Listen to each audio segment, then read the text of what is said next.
Casual Revolution, Reinventing Video Games and Their Players by Mary J. Blige. No, I'm just kidding, it was by Jesper Juul. Chapter 1. A Casual Revolution.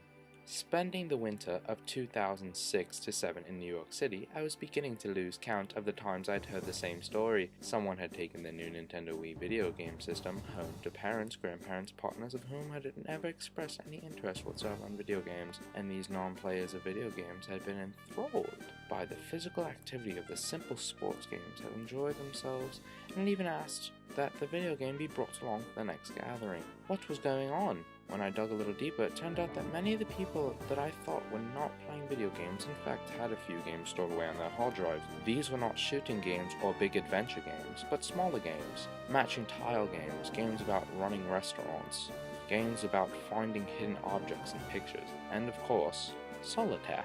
These players did not fit any stereotype of the adolescent male video game player. In fact, they often did not think of themselves as playing video games, even though they clearly were. The office and holiday parties of that year were also dominated by a new musical game with plastic guitars, and it dawned on me this was not about video games becoming cool, but about video games becoming normal. Normal because these new games were not asking players to readjust their busy schedules. Normal because one did not have to spend hours to get anywhere in the game.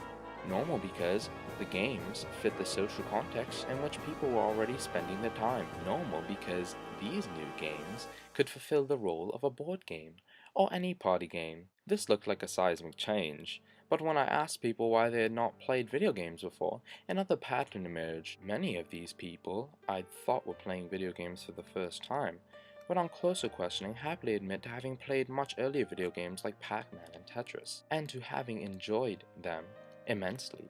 Hence the bigger picture was not that video games were finding a new audience, but also that these motherfuckers are some old ass people if they're awake for fucking Pac-Man.